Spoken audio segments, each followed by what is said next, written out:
जय श्री कृष्ण भक्तों, प्रेम से बोलिए जय श्री हरि विष्णु। सत्यनारायण कथा सुनने से सभी मनोकामनाएं पूरी होती है। स्कंद पुराण के मुताबिक सत्यनारायण भगवान विष्णु का स्वरूप है। श्री हरि विष्णु से जीवन की सभी समस्याएं दूर होती है। सत्यनारायण कथा आमतौर पर सुबह और शाम दोनों समय की जाती है। शाम के समय कथा करना ज्यादा शुभ माना जाता है। पंचांग के मुताबिक सत्यनारायण कथा किसी भी महीने के शुक्ल पक्ष में पूर्णिमा को की जाती है। इस कथा की महिमा को भगवान सत्यनारायण ने अपने मुख से देवऋषि नारद को बताया है। पूर्णिमा के दिन इस कथा को सुनने का विशेष महत्व है। कल युग में इस व्रत कथा को सुनना बहुत प्रभावशाली माना गया है। श्री सत्यनारायण कथा। इस दिन भक्त पूर्णिमा व्रत रखकर लक्ष्मी नारायण श्री सत्यनारायण की पूजा कर सकते हैं। मान्यता है कि ऐसे शुभ दिन पर इस व्रत और कथा से जीवन में कभी भी आर्थिक तंगी या कष्ट नहीं आते हैं। हिंदू धार्मिक मान्यता के अनुसार भगवान सत्यनारायण व्रत करने से और कथा सुनने से पुण्य फल प्राप्त होता है। श्री सत्यनारायण पूजा भगवान नारायण का आशीर्वाद लेने के लिए की जाती है, जो भगवान विष्णु के रूपों में से एक है। इस रूप में भगवान को सत्य का अवतार माना जाता है। हालांकि सत्यनारायण पूजा करने के लिए कुछ निश्चित दिन नहीं है, लेकिन पूर्णिमा के दौरान इसे करना बेहद शुभ माना जाता है। तो भक्तों, चलिए शुरू करते हैं इस पावन और पुण्यदायिनी सत्यनारायण पूजा और व्रत की पौराणिक कथा। बोलिए सत्यनारायण भगवान की जय। पौराणिक कथा के अनुसार एक बार नारद जी ने भगवान विष्णु से कहा कि हे भगवान, पृथ्वी पर सभी लोग बहुत दुखी नजर आ रहे हैं, इसका कोई उपाय नहीं है। इस पर भगवान विष्णु ने कहा कि सत्यनारायण का व्रत करने से सबके कष्ट दूर हो जाते हैं। उन्होंने कहा कि जो भी सत्य को ईश्वर समझकर उसकी पूजा करेगा, उसके सारे पाप कट जाएंगे और उसे शुभ फल की प्राप्ति होगी। श्री सत्यनारायण कथा प्रथम अध्याय। एक समय की बात है, नैमिषारण्य तीर्थ में शौनक आदि 88,000 ऋषियों ने भी श्री सूत जी से पूछा, हे प्रभु, इस कलयुग में वेद विद्या रहित मनुष्य को प्रभु भक्ति किस प्रकार मिल सकती है तथा उनका उद्धार कैसे होगा? हे मुनि श्रेष्ठ, कोई ऐसा तप बताइए जिससे थोड़े समय में ही पुण्य मिले और मनोवांछित फल भी मिल जाए। इस प्रकार की कथा सुनने की हम इच्छा रखते हैं। सर्वशास्त्रों के ज्ञाता सूत जी बोले, हे वैष्णवों में पूज्य, आप सभी ने प्राणियों के हित की बात पूछी है, इसीलिए मैं एक ऐसे श्रेष्ठ व्रत को आप लोगों को बताऊंगा जिसे नारद जी ने लक्ष्मी नारायण जी से पूछा था और लक्ष्मीपति ने मुनि श्रेष्ठ नारद जी से कहा था। आप सब इसे ध्यान से सुनिए। एक समय की बात है, जोगिराज नारद जी दूसरों के हित की इच्छा लिए अनेकों लोकों में घूमते हुए मृत्यु लोक में आ पहुंचे, जहां उन्होंने अनेक योनियों में जन्मे प्राय सभी मनुष्यों को अपने कर्मों द्वारा अनेकों दुखों से पीड़ित देखा। उनका दुख देख नारद जी सोचने लगे कि कैसा जतन किया जाए जिसके करने से निश्चित रूप से मानव के दुखों का अंत हो जाए। इसी विचार पर मनन करते हुए वह विष्णु लोक में गए। वहां वह देवों के ईश भगवान नारायण की स्तुति करने लगे, जिनके हाथों में शंख, चक्र, गदा और पद्म थे, गले में वरमाला पहने हुए थे। स्तुति करते हुए नारद जी बोले, हे भगवान, आप अंतर शक्ति से संपन्न हैं, मन तथा वाणी भी आपको नहीं पा सकती है। आपका आदि मध्य तथा अंत नहीं है। निर्गुण स्वरूप सृष्टि के कारण भक्तों के दुख को दूर करने वाले आपको मेरा नमस्कार है। नारद जी की स्तुति सुन विष्णु भगवान बोले, हे मुनि श्रेष्ठ, आपके मन में क्या बात है? आप किस काम के लिए पधारे हैं, उसे निष्कोच कहो। इस पर नारद मुनि बोले कि मृत्यु लोक में अनेक योनियों में जन्मे मनुष्य अपने कर्मों के द्वारा अनेकों दुख से दुखी हो रहे हैं। हे नाथ, आप मुझ पर दया रखते हैं तो बताइए कि वो मनुष्य थोड़े प्रायश्चित से ही अपने दुखों से कैसे छुटकारा पा सकते हैं। श्री हरि बोले, हे नारद, मनुष्य की भलाई के लिए तुमने बहुत अच्छी बात पूछी है, जिसके करने से मनुष्य मोह से छूट जाता है। वह बात मैं कहता हूँ, उसे सुनो। स्वर्ग लोक में मृत्युलोक दोनों में एक दुर्लभ उत्तम व्रत है जो पुण्य देने वाला है। आज प्रेम वश होकर मैं उसे तुमसे कहता हूँ। श्री सत्यनारायण भगवान का यह व्रत अच्छी तरह विधान पूर्वक करके मनुष्य तुरंत ही जहाँ सुख भोग कर मरने पर मोक्ष पाता है। श्री हरि के वचन सुन नारद जी बोले कि उस व्रत का फल क्या है और उसका विधान क्या है। यह व्रत किसने किया था, इस व्रत को किस दिन करना चाहिए, सभी कुछ विस्तार से बताइए। नारद की बात सुनकर श्री हरि बोले, दुख व शोक को दूर करने वाला यह व्रत सभी स्थानों पर विजय दिलाने वाला है। मानव को भक्ति व श्रद्धा के साथ शाम को श्री सत्यनारायण की पूजा धर्मपरायण होकर ब्राह्मण व बंधु के साथ करनी चाहिए। भक्ति भाव से ही नवेद, केले का फल, घी, दूध और गेहूं का आटा सवाया ले गेहूं के स्थान पर साठी का आटा, शक्कर तथा गुड़ लेकर वह सभी भक्षण योग्य पदार्थों को मिलाकर भगवान का भोग लगाइए। ब्राह्मणों सहित बंधु बांधवों को भी भोजन कराएं। उसके बाद संभव भोजन करें। भजन कीर्तन के साथ भगवान की भक्ति में लीन हो जाए। इस तरह से सत्यनारायण भगवान का यह व्रत करने पर मनुष्य की सारी इच्छाएं निश्चित रूप से पूरी होती है।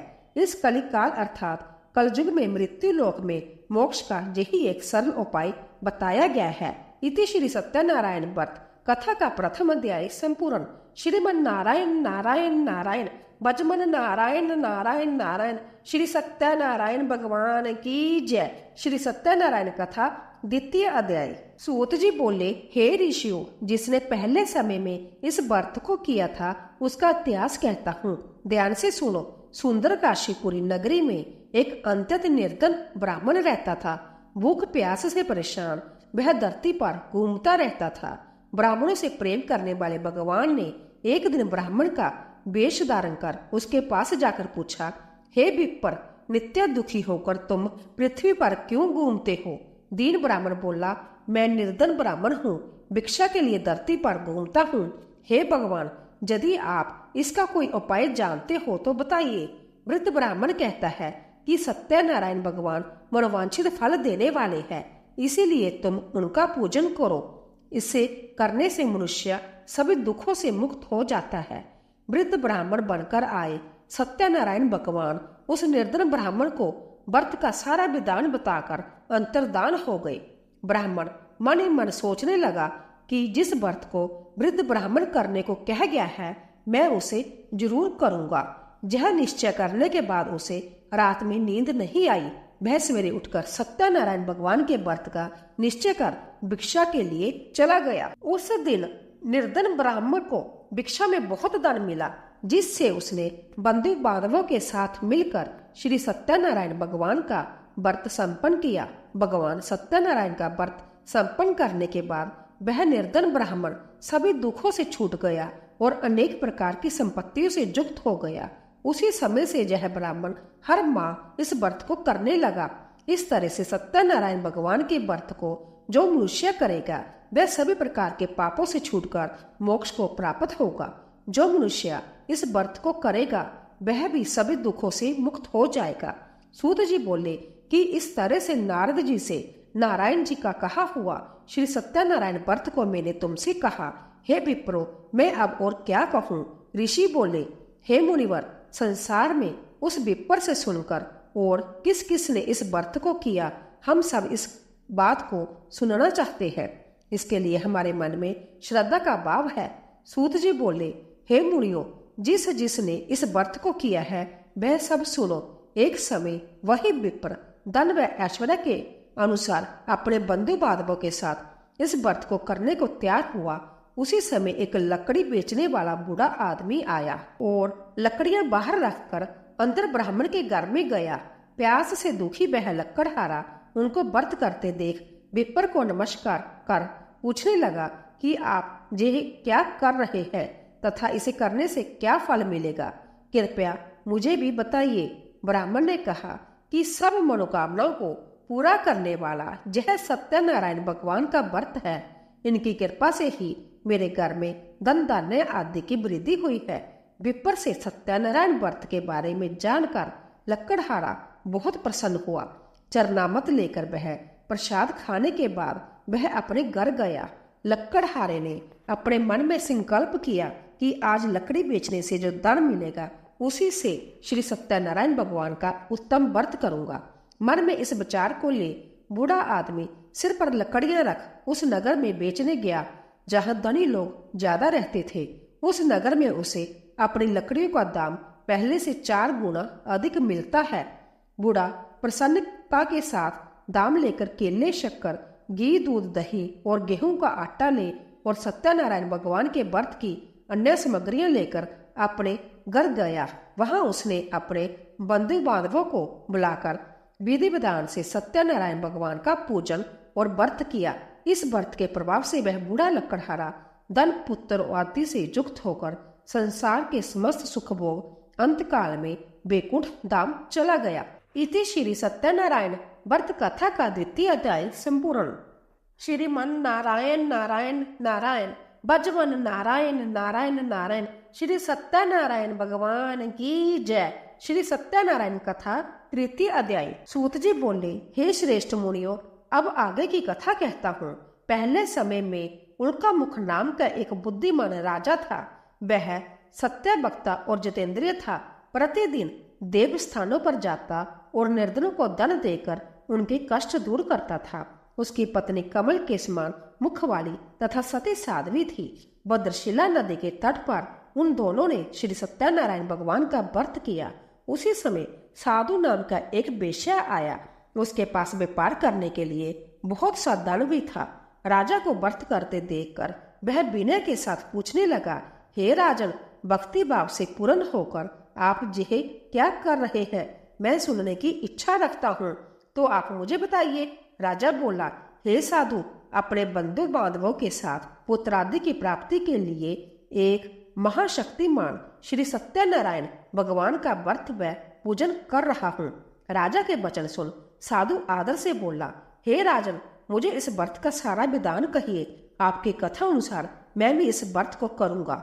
मेरी भी संतान नहीं है और इस व्रत को करने से निश्चित रूप से मुझे संतान की प्राप्ति होगी। राजा से व्रत का सारा विधान सुन व्यापार से निवृत्त हो वह अपने घर गया। साधु वेश्या ने अपनी पत्नी को संतान देने वाले इस व्रत का वर्णन कह सुनाया और कहा कि जब मेरी संतान होगी तब मैं इस व्रत को करूंगा।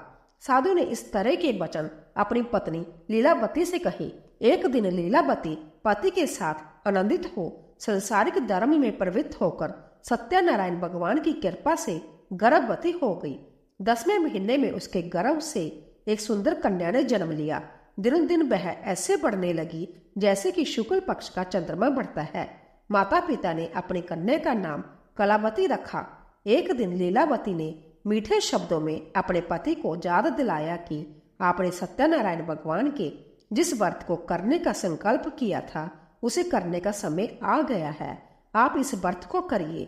साधु बोला कि हे प्रिय, इस व्रत को मैं उसके विवाह पर करूंगा।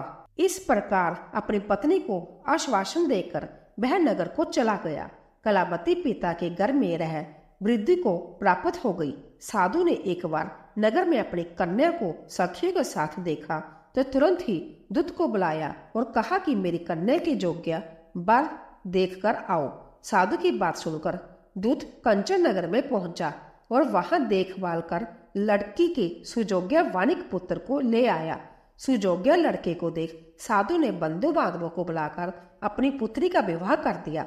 लेकिन दुर्भाग्य की बात यह कि साधु ने अभी भी श्री सत्यनारायण भगवान का व्रत नहीं किया।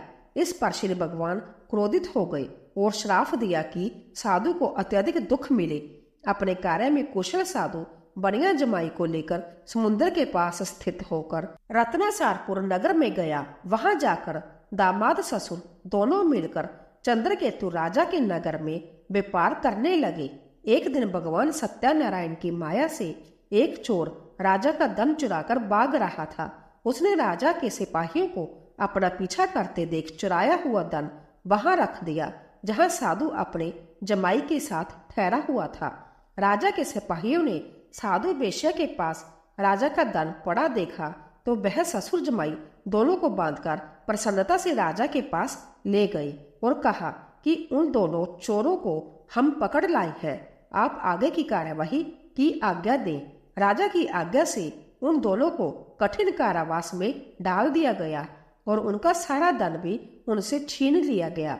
श्री सत्यनारायण भगवान से श्राप से साधु की पत्नी भी बहुत दुखी हुई। घर में जो धन रखा था उसे चोर चुरा ले गए। शारीरिक तथा मानसिक पीड़ा व भूख प्यास से अति दुखी हो अन्न की चिंता में कलावती ब्राह्मण के घर गई। वहां उसने श्री सत्यनारायण भगवान का व्रत होते देखा। फिर कथा भी सुनी। वह प्रसाद ग्रहण कर रात को घर वापिस आई। माता ने कलावती से पूछा कि हे पुत्री, अब तक तुम कहाँ थी? तेरे मन में क्या है?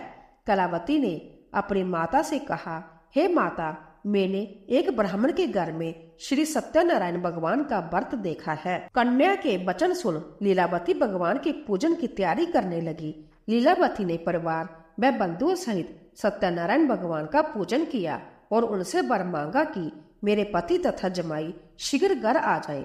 साथ ही यह भी प्रार्थना की कि हम सब का अपराध क्षमा करे। श्री सत्यनारायण भगवान इस व्रत से संतुष्ट हो गए और राजा चंद्रकेतु को सपने में दर्शन दे कहा कि हे राजन, तुम उन दोनों वेश्यों को छोड़ दो और तुमने उनका जो धन लिया है उसे वापस कर दो। अगर ऐसा नहीं किया तो मैं तुम्हारा धन, राज्य व संतान सभी को नष्ट कर दूंगा। राजा को यह सब कहकर वह अंतर्धान हो गए। प्रांतःकाल सभा में राजा ने अपना सपना सुनाया। फिर बोले कि वणिक पुत्रों को कैद से मुक्त कर सभा में लाओ। दोनों ने आते ही राजा को प्रणाम किया। राजा मीठी वाणी में बोला, हे महानुभावों, भाग्यवश ऐसा कठिन दुख तुम्हें प्राप्त हुआ है, लेकिन अब तुम्हें कोई भय नहीं है। ऐसा कह राजा ने उन दोनों को नए वस्त्र आभूषण भी पहनाए और जितना धन उनका लिया था उससे दुगना धन वापस कर दिया। दोनों वेश्या अपने घर को चल दिए। इति श्री सत्यनारायण व्रत कथा का तृतीय अध्याय संपूर्ण। श्रीमन नारायण नारायण नारायण, बचमन नारायण नारायण नारायण। श्री सत्यनारायण भगवान की जय। श्री सत्यनारायण कथा चतुर्थ अध्याय। सूत जी बोले, वेश्या ने मंगलाचार कर अपनी यात्रा आरंभ की और अपने नगर की ओर चल दिए। उनके थोड़ी दूर जाने पर एक दंडी वेशधारी श्री सत्यनारायण ने उनसे पूछा, हे साधु, तेरी नाभ में क्या है? अभिमानी वणिक हंसता हुआ बोला, हे दंडी, आप क्यों पूछते हो? क्या धन लेने की इच्छा है? मेरी नाभ में तो बेल व पत्ते भरे हुए हैं।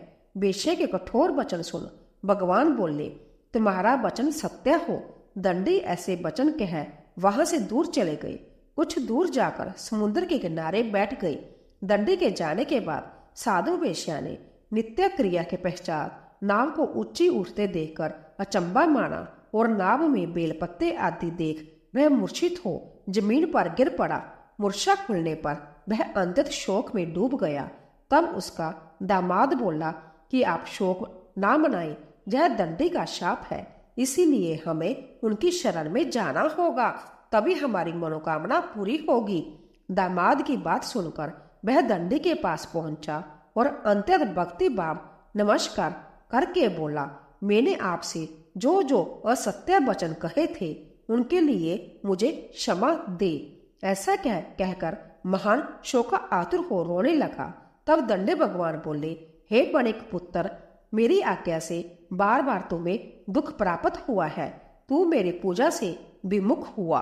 साधु बोला, हे भगवान, आपकी माया से ब्रह्मा आदि देवता भी आपके रूप को नहीं जानते, तब मैं अज्ञानी कैसे जान सकता हूँ? आप प्रसन्न होइए। अब मैं सामर्थ्य के अनुसार आपकी पूजा करूंगा। मेरी रक्षा करो और पहले के समान नौका में धन भर दो। साधु वेश्या के भक्ति पूर्वक वचन सुनकर भगवान प्रसन्न हो गए और उसकी इच्छा अनुसार वरदान देकर अंतर्धान हो गए।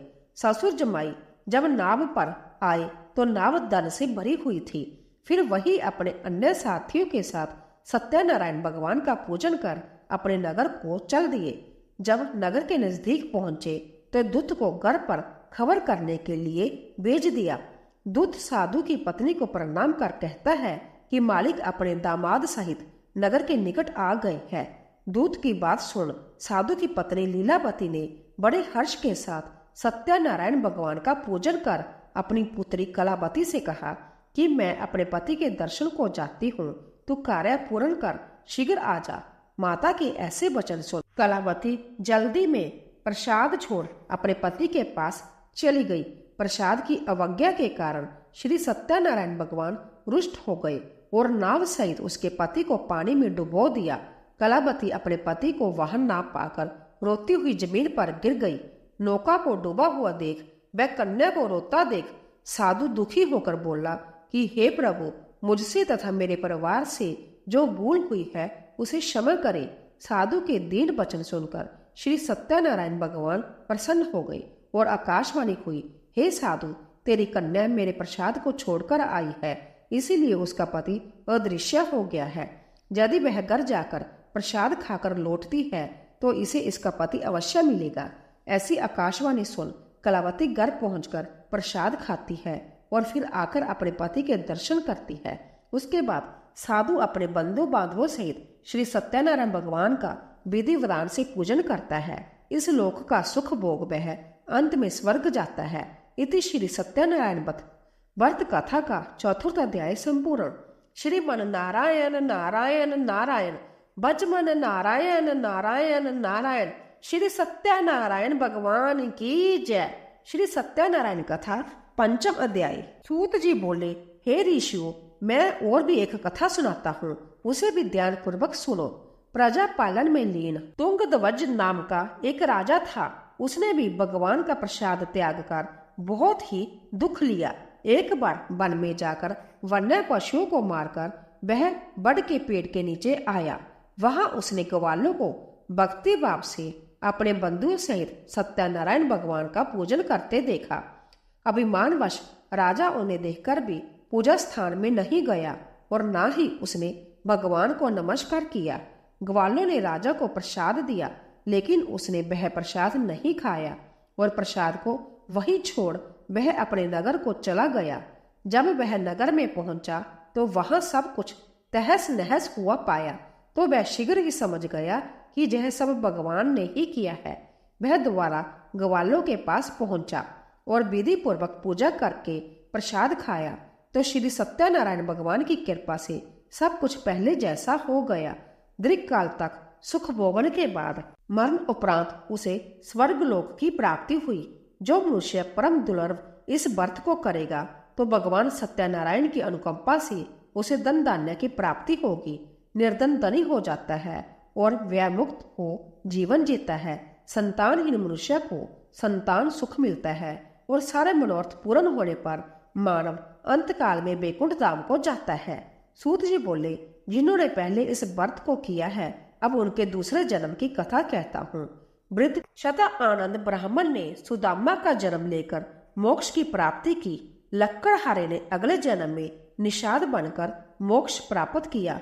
उल्का मुख नाम का राजा दशरथ होकर बैकुंठ को गए। महाराज तुंगध्वज ने स्वयं मनु होकर भगवान में भक्ति युक्त हो कर्म कर मोक्ष पाया। इति श्री सत्यनारायण व्रत कथा का पंचम अध्याय संपूर्ण। श्रीमन नारायण नारायण नारायण बजमन नारायण नारायण नारायण। श्री सत्यनारायण भगवान की जय। सत्यनारायण पूजा और व्रत का महत्व। वैदिक ज्योतिष के अनुसार सत्यनारायण व्रत रखने से भगवान विष्णु से स्वास्थ्य, समृद्धि, धन और वैभव की प्राप्ति होती है। साथ ही यह भी माना जाता है कि इस दिन व्रत करने और पूरी श्रद्धा और विश्वास के साथ सत्यनारायण कथा का पाठ करने से सभी संकट दूर हो जाते हैं। सत्यनारायण व्रत की पूजा विधि। शास्त्र के अनुसार इस व्रत को करने से शुभ फल की प्राप्ति होती है, ऐसा माना जाता है। पूजा सुबह के साथ साथ शाम को भी की जा सकती है और शाम को सत्यनारायण पूजा करना अधिक उपयुक्त माना जाता है। इस दिन सुबह जल्दी उठकर जल में गंगा जल मिलाकर स्नान करना चाहिए। इसके बाद सत्यनारायण की मूर्ति को स्थापित करें और उसके चारों ओर केले के पत्ते बांध दे। पंचनामत, दूध, शहद, घी, मक्खन, दही और चीनी का मिश्रण का उपयोग देवता को साफ करने के लिए किया जाता है। आमतौर पर शालिग्राम, जो महाविष्णु का दिव्य पत्थर है, चौकी पर जल से बड़ा कलश रखे और देसी घी का दीपक जलाइए। अब सत्यनारायण की पूजा और कथा करें। भुने हुए आटे में शक्कर मिलाकर भगवान को अर्पित करें। प्रसाद में तुलसी जरूर डालें। पूजा के बाद प्रसाद बांटें। पूजा एक आरती के साथ समाप्त होती है, जिसमें भगवान की छवि या देवता के चारों ओर कपूर से जलाई गई एक छोटी सी आग की परिक्रमा होती है। आरती के बाद व्रतियों को पंचामृत और प्रसाद ग्रहण करना होता है। व्रती पंचामृत से व्रत तोड़ने के बाद प्रसाद ग्रहण कर सकते हैं। प्रेम से बोलिए जय श्री हरि विष्णु। ऐसे ही और भी रोचक और आध्यात्मिक वीडियो के लिए चैनल को सब्सक्राइब कर लें। दोस्तों, आपको यह कथा कैसी लगी कृपया कमेंट करके जरूर बताइए। वीडियो पसंद आया हो तो लाइक करें और अपने दोस्तों के साथ शेयर करें। कमेंट बॉक्स में जय श्री कृष्ण लिखना ना भूलें। फिर मिलते हैं एक और दिलचस्प वीडियो के साथ। धन्यवाद। जय श्री कृष्ण।